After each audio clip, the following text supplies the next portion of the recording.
नमस्कार, मैं हूं गोविंद पंतराजू और आप देख रहे हैं हमारा कार्यक्रम आपकी बात। आपकी बात में आज हम बात करेंगे उत्तर प्रदेश में आने वाले विधानसभा चुनाव से पहले बीजेपी की चुनाव तैयारियों की बात और बीजेपी किस तरह से छोटे राजनीतिक दलों के साथ गठबंधन करके अपनी राजनीतिक पकड़ को मजबूत करने की कोशिश कर रही है, इस मुद्दे की बात। हम बात करेंगे उत्तर प्रदेश में बीजेपी ने पिछले विधानसभा चुनाव में जिस तरह से अपना दल और अन्य छोटे दलों के साथ तालमेल किया था, उसी तालमेल को इस विधानसभा चुनाव में वो किस हद तक आगे बढ़ाने की कोशिश कर रही है और उसके लिए अपने सहयोगी दलों को जिनके साथ गठबंधन की बात हो रही है, उनको किस तरह के प्रलोभन किस तरह के उनको एक तरह से लालच देने की कोशिश कर रही है। हम इस बात पर भी चर्चा करेंगे कि आखिर क्यों बीजेपी को इतनी मजबूत उत्तर प्रदेश विधानसभा में इतनी मजबूत ताकत होने के बावजूद एक बार फिर से अगले विधानसभा चुनाव के लिए तमाम तरह के जोड़-तोड़ करने पड़ रहे हैं। क्या बीजेपी को इस बार विधानसभा चुनाव में निर्णायक जीत के बारे में किसी तरह का संदेह है? इस मुद्दे की भी बात। हाँ, इस बातचीत में हमारे साथ आज मौजूद हैं वरिष्ठ पत्रकार शरद प्रधान, वरिष्ठ पत्रकार अतुल चंद्रा और वरिष्ठ पत्रकार ब्रजेश शुक्ला। अब हम बातचीत की शुरुआत अतुल जी आपसे करना चाहते हैं। जिस तरह से बीजेपी ने काफ़ी नानुकुर के बाद काफ़ी समय तक चर्चाएं चलती रही, उन चर्चाओं के बाद उत्तर प्रदेश विधानसभा चुनाव के लिए निषाद पार्टी के साथ कल एक तरह से इस बात की घोषणा कर दी है कि वो निषाद पार्टी के साथ विधानसभा चुनाव में तालमेल करेगी। अपना दल के साथ उसका तालमेल पहले से ही है। ओम प्रकाश राजभर जो पिछली बार विधानसभा में उनके साथी थे, उनके साथ उनका तालमेल नहीं हो पाया है और एक तरह से ओम प्रकाश राजभर ने बिल्कुल अपना रास्ता अपने लिए अलग रास्ता चुन लिया है। क्या वजह लगती है बीजेपी की कि उसको इस तरह से छोटे दलों के साथ समझौते और बड़े समझौते यानी कि समझौतों में काफ़ी कुछ देना छोटे दलों को पड़ रहा है। केंद्रीय जो मंत्रिमंडल है उसमें सहयोगी की भूमिका, विधान परिषद में सीटें, उत्तर प्रदेश सरकार में सहयोगी मंत्री के तौर पर भूमिका, इस तरह की भूमिकाएं देने की आखिर क्या बीजेपी की मजबूरी है? देखिए, हर चुनाव से पहले ये छोटे दल सभी बड़े दलों को आकर्षित करते हैं। अगर आपको याद हो तो 2019 में भी निषाद पार्टी को लेकर के भारतीय जनता पार्टी में बहुत ज्यादा प्रयास था कि इनको अपने साथ जोड़ लिया जाए। अब जातियों का जो प्रभुत्व होता है अपने छोटे छोटे क्षेत्रों में, वही कारण है कि इनको जरूरत पड़ती है कि जो दल और उस दल के जो नेता प्रभावशाली हैं उनको हम अपने साथ जोड़ें।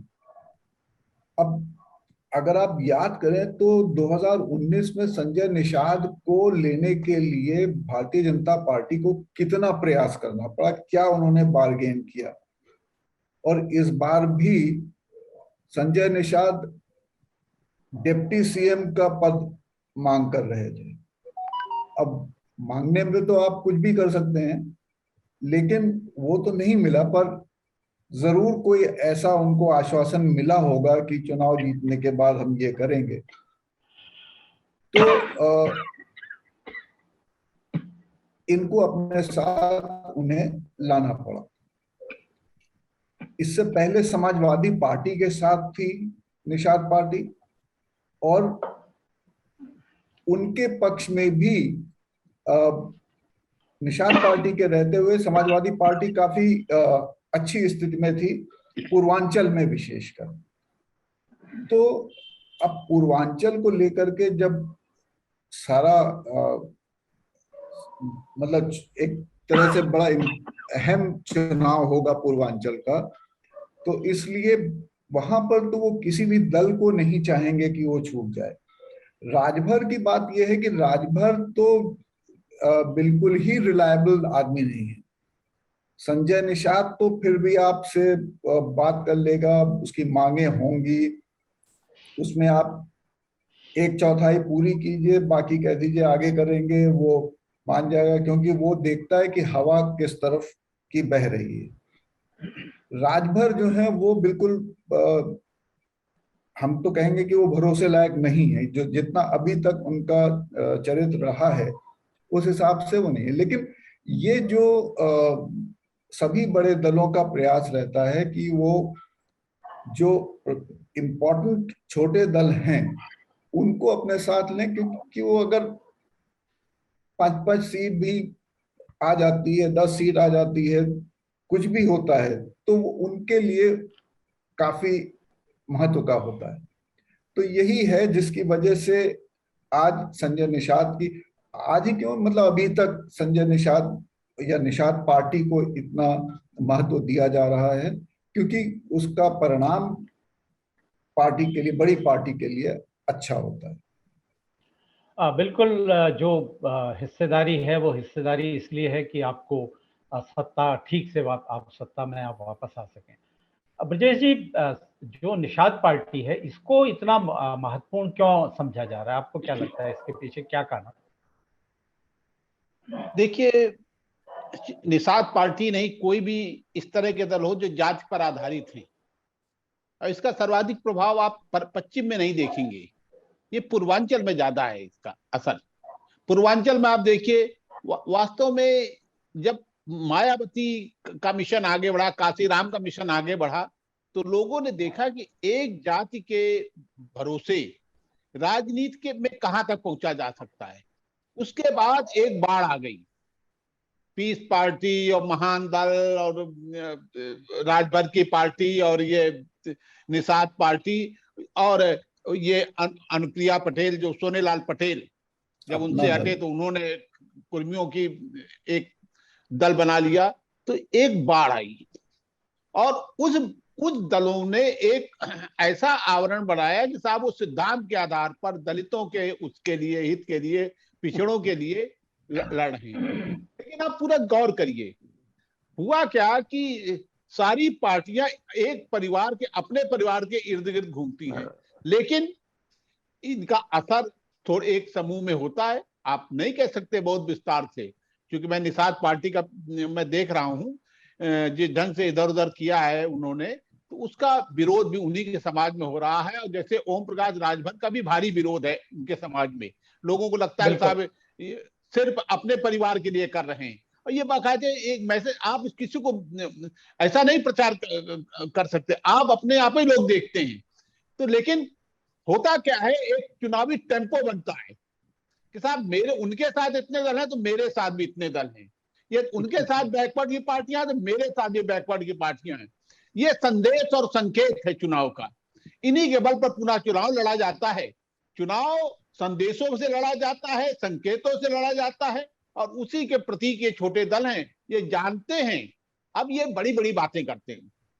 पहली बात, जिनकी संख्या 3% होती है, 4%, वो कहते हैं 40% है, हमारी 30% हैं, और पूर्वांचल में तो हमारे बहुत ज्यादा हैं, और मैं इतनी सीटें प्रभावित कर सकता हूं। ये दुकान को अपनी बड़ी सजाते हैं कस के, और उसके बाद ये ग्राहक की तलाश करते हैं कि कौन उनकी तरफ आकर्षित हो और उनका माल बिक जाए पूरा। अब चुनाव तक लोग किसी को भाव नहीं देते, लेकिन जब चुनाव नजदीक आते जाते हैं तो वो खुद दौड़ने लगते हैं कि आप हमारे कारण आप इतनी सीटें जीत सकते हैं। और राजनीतिक दलों की मजबूरी है कि वो ऐसे दलों को साथ लगते हैं, क्योंकि उनको उनको भी संख्या गिनानी है, उनको भी जातियां गिनानी है, उनको भी लगता है कि कुछ थोड़े बहुत वोट का फायदा होगा। तो इसका यही कारण है कि हर दल इस तरह की जाति दलों पर भरोसा कर रहा है, उन्हें साथ रख रहा है।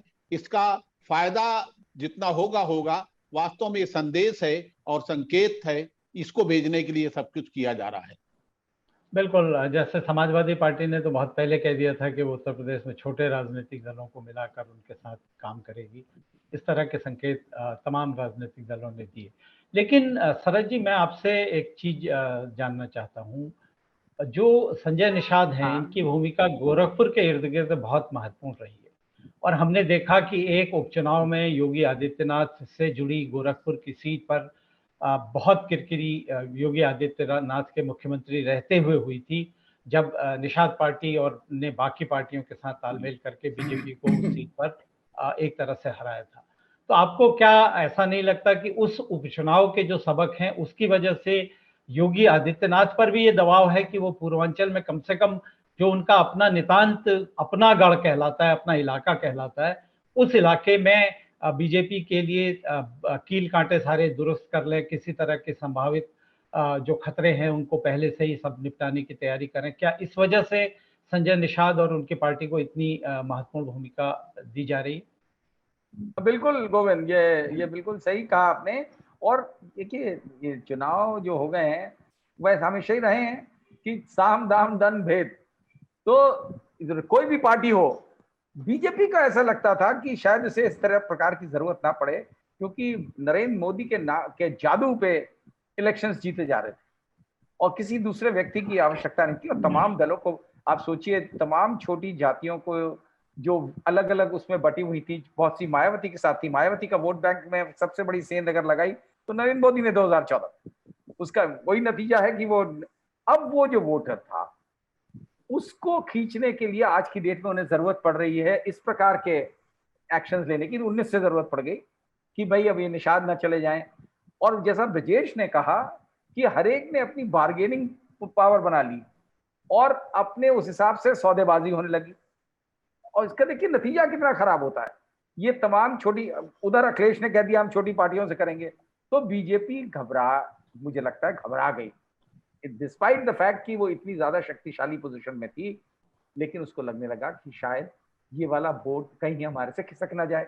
ऑलरेडी उनको खतरा हो गया था योगी आदित्यनाथ के प्रो ठाकुर होने के कारण कि ब्राह्मण जो है नाराज है, और जो दिख रहा था, कहते यही है कि ब्राह्मण घूम फिर के वापस वोट डालेगा बीजेपी को ही। लेकिन एक जो सस्पिशन हो गया, खतरा पैदा हो गया कि कहीं वो भी निकल गया, तो उसकी भरपाई करना बहुत जरूरी है।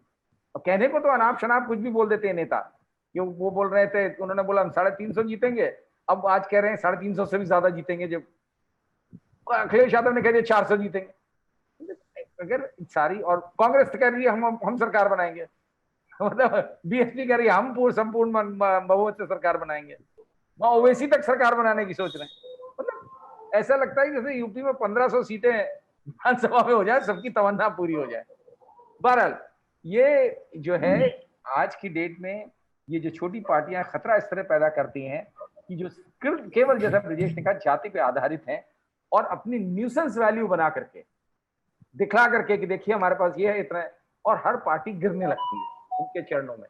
और उनकी खाली, अब जैसे वो अतुल ने कहा कि वो डिप्टी चीफ मिनिस्टर की पोजीशन मांग रहे थे, और सौदेबाजी और हुई होगी, इसमें पैसा भी चलता है, इसमें वादे भी चलते हैं, वादे की उसके बाद क्या होगा। और जहां गड़बड़ करी तो देखिए ओम प्रकाश राजभर ने क्या किया, जब तक उनकी दुकान चलने दी उन्होंने आंख बंद करके चलाते रहे। और उनका तो वीडियो भी आया है, एक स्टिंग ऑपरेशन हुआ था, किस तरीके से क्या क्या सौदे होते। तो ये सारी चीजें अल्टीमेटली लोकतंत्र को जो है बहुत बुरी तरह से प्रभावित कर रही हैं, और लोकतंत्र धीमे धीमे जो टूट रहा है, लोकतंत्र का स्तंभ जो टूट रहे हैं, वो यही कारण है। और कोई भी पार्टी जो है, सबका ये हाल है कि जो भी पावर में आने के लिए कुछ भी करने को तैयार है, कुछ भी कहने को सब कहते हैं, सिद्धांत की बातें करते हैं कि हम तो देखिए, लेकिन हकीकत, जमीनी हकीकत यही है कि सब सिर्फ वोट के लिए जान देते हैं, और पावर जो जरिया है वो पैसे के लिए है। यही दुर्भाग्य है।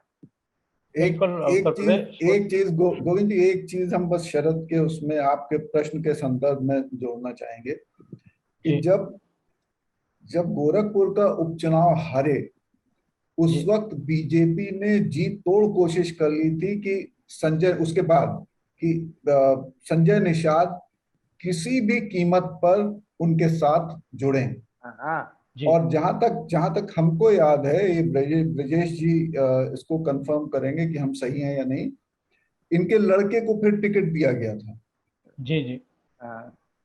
तो इस तरह की बार्गेनिंग पावर ये लोग बना लेते। एक इलेक्शन में योगी हारे, बाई इलेक्शन में, मतलब गोरखपुर की सीट हारी, बीजेपी ने हारा, और संजय निषाद किंग मेकर बन गए एक तरह से वहां पर। जी। तो ये उनका प्रभाव रहता है। नहीं, सही बात है। ये अतुल जी सही कह रहे हैं। इस तरह का प्रभाव तो निश्चित तौर पर रहता है। लेकिन अतुल जी, एक अभी केंद्र सरकार ने सुप्रीम कोर्ट में ये कहा है कि वो उत्तर प्रदेश में, वो देश में जो ओबीसी की जाति जनगणना है उसको वो नहीं कराएगी। और अखिलेश यादव ने इस पर केंद्र सरकार पर और बीजेपी पर बहुत बड़ा निशाना साधा है। उन्होंने कहा है कि ये ओबीसी का उत्थान नहीं होने देना चाहते, उनकी वास्तविक संख्या पता न लगे, ताकि उनको उनकी हिस्सेदारी कितनी है ये तय न हो सके और वो जितने पिछड़े हैं उतने ही पिछड़े रहें। आपको क्या लगता है उत्तर प्रदेश में जो अगला विधानसभा का चुनाव है उसमें ये एक बड़ा मुद्दा हो सकता है? देखिए, जो पिछड़ी जातियां हैं उनका प्रभाव तो सीमित ही रहेगा ना। एकदम से उनके वोट तो बढ़ेंगे नहीं, और ऑलरेडी वो उन्हीं लाइंस पर काम कर रहे हैं जो असल में पर्पस क्या है ओबीसी का सेंसस होने का। कौन सी पिछड़ी जाति कितनी ज्यादा है जी। जैसे दलितों का मंडल कमीशन के बाद जो परिवर्तन आए उसी तरह से इसमें होगा। अब आज की तारीख में अगर उनका सेंसस होगा, जो कि संभव नहीं है क्योंकि किसी भी जाति का सेंसस होना वो अपने आप में बहुत बड़ी एक्सरसाइज होती है, तो फिलहाल इस चुनाव में तो इस बात का कोई वो नहीं होगा। अगर चुनाव मान लीजिए सेंसस होता है और उसमें ये आ जाता है कि यादव सबसे बड़ी संख्या में हैं और अन्य जातियां उसके बाद आती हैं या लोध ज्यादा हैं, तो अपने आप ही उनका प्रभाव चुनाव में बढ़ जाता है। भाई, जिसकी जितनी संख्या भारी उसकी उतनी भागीदारी, तो वो वाला जो फॉर्मूला है वो वर्क करता। तो हो सकता है बीजेपी को नुकसान हो उसमें, इसीलिए बीजेपी उसको इम्प्लीमेंट करने में इंटरेस्टेड नहीं है। और वैसे इस चुनाव में उसका प्रभाव पड़ेगा हमें इसकी संभावना नहीं, क्योंकि वैसे भी सभी दल देखिए जाति आधार पर कर रहे हैं, वरना निषाद पार्टी के लिए क्यों इतना मारामारी होती। हाँ, लेकिन इस तरह की अगर कोई जाति जनगणना होती है तो उससे जो ब्रजेश जी ने कहा कि दावे किए जाते हैं कि मैं 300 सीट है, हमारी 40% जनसंख्या है, हम इतनी दावेदारी कर सकते हैं, उस तरह की दावेदारी की असलियत भी सामने आ जाएगी कि वाकई में किसकी कितनी हिस्सेदारी है और किसको कितना हिस्सा मिलना चाहिए, ये भी चीजें साफ होंगी। ब्रजेश जी, जो मौजूदा शुरुआत एक तरह से बीजेपी ने की है, समाजवादी पार्टी भी छिटपुट तौर पर बहुत सारे अलग अलग राजनीतिक व्यक्तियों को अपने पक्ष में करने की कोशिश कर रही है, और बीजेपी ने तो मोटे तौर पर दो बड़े सहयोगी दल, छोटे दल जो हैं उनको एक तरह से अपने पाले में कर लिया। आने वाले दिनों में आपको और इस तरह के राजनीतिक उठापटक की आपको संभावना दिखती है? जैसे कि ये कहा जा रहा है कि शिवपाल सिंह यादव ने अपनी एक अलग लाइन तय कर ली है और वो जल्दी एक धमाका कर सकते हैं। क्या आपको इस तरह की और संभावनाएं दिखती हैं दूसरे दलों के साथ भी? देखिए, इनके साथ मिलकर ही चुनाव लड़ना पड़ेगा सभी को। आप अलग खिचड़ी नहीं पका सकते। हुआ क्या, आप गौर करिए जरा, जो अलग दल चला रहे हैं शिवपाल सिंह यादव, वो बार बार ये भी अनुरोध करते जा रहे हैं कि समाजवादी पार्टी की एकता के लिए, इस सरकार को हटाने के लिए समझौता होना चाहिए। वो विलय के लिए भी तैयारी बात कर चुके हैं। राजभर क्या नहीं तड़प रहे हैं कि किसी तरह समाजवादी पार्टी गठबंधन हो जाए? लेकिन हुआ क्या है, इसलिए नहीं हो, वो चूंकि वहां पर जगह नहीं मिल पा रही है तो दौड़ करके ओवैसी के गले लग जाते हैं और नजदीकी दिखाते हैं, ओवैसी के गर्दन में गले में चिपक जाते हैं जाके। ये सब जो लोग ओवैसी के इर्द गिर्द चिपक रहे हैं, कल ये कोई पार्टी या बड़ी पार्टी इनको बुला ले समझौते के लिए और बाकायदे कह दे आपको इतनी सीटें देंगे, तो ये अभी ओवैसी को छोड़ के सारा सिद्धांत इनका वही रखा रह जाएगा। ये तत्काल आ जाएंगे, अखिलेश के पास आ जाएंगे या बीजेपी के पास आएंगे। सारा क्रांति ये वाणी से इसीलिए होती है कि साहब कुछ दो उनको, माल मिल जाए। हमारी हैसियत बहुत बड़ी है इसलिए दो। हाँ, जैसे अतुल जी अभी कह रहे थे कि वो जो संजय निषाद वाला मामला हुआ, क्या था कि जिस समय समाजवादी पार्टी इस जीत का जश्न मना रही थी गोरखपुर का, उसी समय दिल्ली नेतृत्व को लग गया था कि ये मामला गड़बड़ा रहा है, और उसके 1 महीने बाद ही एक ऑपरेशन शुरू कर दिया गया था कि साहब कौन किसको किसको हम जोड़ सकते हैं, कहां कहां से ला सकते हैं। वो जानते थे कि जो शोर मचाएंगे जाके जगह जगह ये ज्यादा भारी पड़ेगा। तो जब आप देखिए कि वो गोरखपुर से साइकिल से जीते थे और देवरिया से कमल से जीत गए डॉक्टर प्रवीण निषाद। अब डॉक्टर संजय निषाद जो है, अब संजय निषाद की समस्या ये है कि वो वहां कह के आए, वहां पहले मंत्री बनना था प्रवीण निषाद को, लेकिन संजय निषाद की भी मंशा थी मंत्री बनने की। अब यहाँ देखिए क्या होता क्या नहीं होता। विधान परिषद की सूची वो लटकी हुई है राज्यपाल के यहाँ जाने के लिए, उसमें संजय निषाद का नाम कंफर्म है, मैं जानता हूं। अब कब वो निकलेगी मैं नहीं जानता, कि वो लटका के रखा है बीजेपी ने। जब निकलेगी तो उसके बाद हर कोई, वास्तव में जितने छोटे दल हैं ये अपना पूरी तरह से एक विधान लोकसभा में या 2 लोकसभा में कुछ अपने जाति समीकरणों, आप देखिए अकेले क्यों नहीं जीत जाते, बहुत ज्यादा प्रभाव है, जीत जाइए, नहीं जीतते। कारण क्या है कि इनका अपनी जाति का ही वोट पूरा नहीं होता है, पूरा नहीं मिलता उनको। लेकिन जब ये किसी दल के साथ मिलते हैं तो ये जीत जाते हैं, और इनको लगता है कि साहब क्या चमत्कार है मेरा। राजभर लड़े तो थे, राजभर लड़े थे 19 में लोकसभा चुनाव, उनके व्यक्ति लड़े थे यहीं पर अकबरपुर में, जमानत जब्त हो गई, जबकि राजभर बहुत ज्यादा थे। कहां चली गई क्रांति, कहां चले गए वो। और ये बाकायदे मीटिंग कर रहे थे, ये बोल रहे थे सरकार में रहते हुए, मंत्री रहते हुए, कुछ नहीं। तो ये सारा कुछ है, सारा खेल ये है कि मुझे भी कुछ दो, मेरा भी बहुत प्रभाव हुए, और ये प्रभाव है या नहीं, लेकिन इसका प्रदर्शन बहुत बड़ा है निश्चित रूप से। ये एक पहलू है, तस्वीर का दुर्भाग्यजनक पहलू है, लेकिन इसके साथ साथ ये भी बहुत खेदजनक है कि बड़ी जो राष्ट्रीय पार्टियां अपने को कहती हैं, बड़े राजनीतिक दल हैं, वो भी इस तरह के जो जाति की राजनीति करने वाले लोग हैं, जो परिवार को आगे बढ़ाने के लिए जाति का सहारा लेकर राजनीति करने वाले लोग हैं, उनके कदमों के उनके आगे झुक जाती है और उनसे तमाम तरह के समझौते जैसे उत्तर प्रदेश में अभी बीजेपी ने किया है। शरद जी, जो इस तरह की परिस्थितियां हैं, बड़े राजनीतिक दल जो अपनी एक नीति की बात करते हैं, अपनी पूरे राजनीतिक सिद्धांत की बात करते हैं, और फिर मजबूरी में 1 सीट 2 सीट या पूरे 8-10 सीटों में 5-10% वोट वाले पार्टियों के साथ इतने नीचे जाकर समझौते करते हैं, उनकी शर्तों को, कई सारी शर्तों को जो मानने को मजबूर होते हैं। क्या आपको लगता है कि लोकतंत्र के लिए ये एक सही पहलू है, एक सही पहल है? इसमें इस तरह की जो नीतियां हैं, इस तरह के जिनके यानी कि बीजेपी की अपनी एक राष्ट्रीय नीति है, बीजेपी की तमाम मुद्दों पर अपना एक परिप्रेक्ष्य है, और उसका जिस पार्टी से समझौता हुआ है उसका बिल्कुल बीजेपी से उलट इस तरह के मामलों में नीतियां हैं, इस तरह के मामलों में अपना दृष्टिकोण है। तो इस तरह का तालमेल क्या लोकतंत्र की सेहत के लिए ठीक है क्या? नहीं, इससे ज्यादा और खराब क्या हो सकता है लोकतंत्र के लिए। और इसके उदाहरण आपको देखिए, खाली ये छोटी छोटी पार्टियां नहीं, इंडिविजुअल्स, इंडिपेंडेंट कैंडिडेट, राजा भैया का उदाहरण दे लीजिए।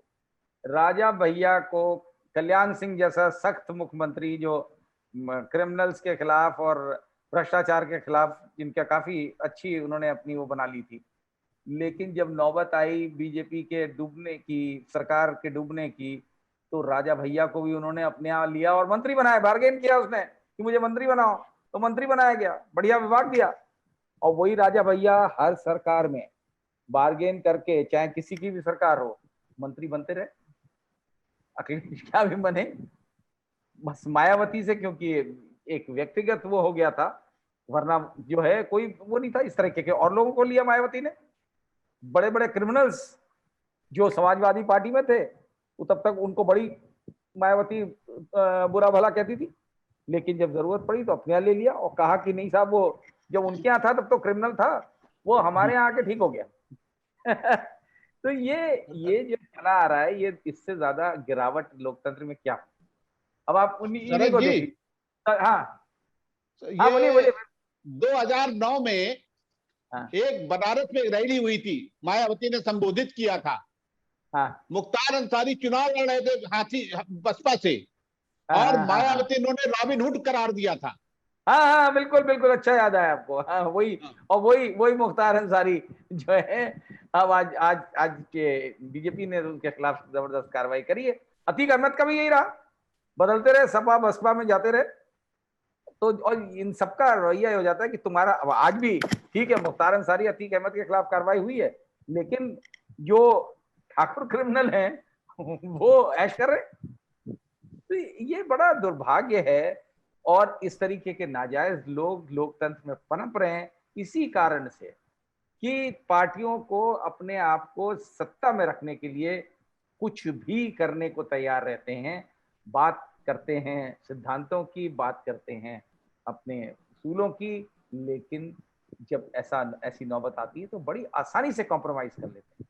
और जहां तक आपने कहा गोविंद कि किस तरीके से लोग अपने व्यक्तिगत परिवारों को, ब्रजेश ने भी कहा कि परिवारों को बढ़ावा, अरे उसमें तो सबसे बड़ा उदाहरण है ये मायावती की पार्टी, सतीश मिश्रा को ला करके जो सोशल इंजीनियरिंग का जो जो बड़ा भारी नैरेटिव बिल्ड किया गया, और मीडिया ने उसको खूब बढ़ाया कि साहब क्या चीज हुई, दुनिया भर के मीडिया में हुआ कि साहब क्या सोचा। सुनने में बड़ा अच्छा लगता था कि हाँ वाकई दलित ब्राह्मण एक हो गए।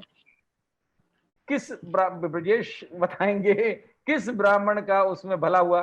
सतीश मिश्रा के संपूर्ण परिवार, मतलब बहन, बहनोई, दामाद, दामाद का पिता, समधी, जो मर्जी देख लीजिए पूरा तमाम। उस जमाने में ही लोग कहते थे कि भैया अगर ब्राह्मण आप सतीश मिश्रा के परिवार के तो ही आपका, तो ही ब्राह्मण है बसपा के राज में फायदा, वरना कुछ नहीं।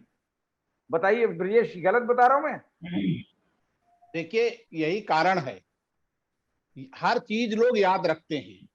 मैं दो चीजें बताना चाहता हूं। ब्राह्मण, इतना प्रबुद्ध सम्मेलन हो रहे हैं, हाँ हाँ तमाम मुद्दे उठ रहे हैं, हाँ। लेकिन मतदान वाले दिन देखिएगा क्या होगा। कारण कि ये सब चीजें लोगों ने देखी हैं। हाँ, लोगों को लगता है कि बेवकूफ बनाने का पिटारा है सब। पिटा रहा है।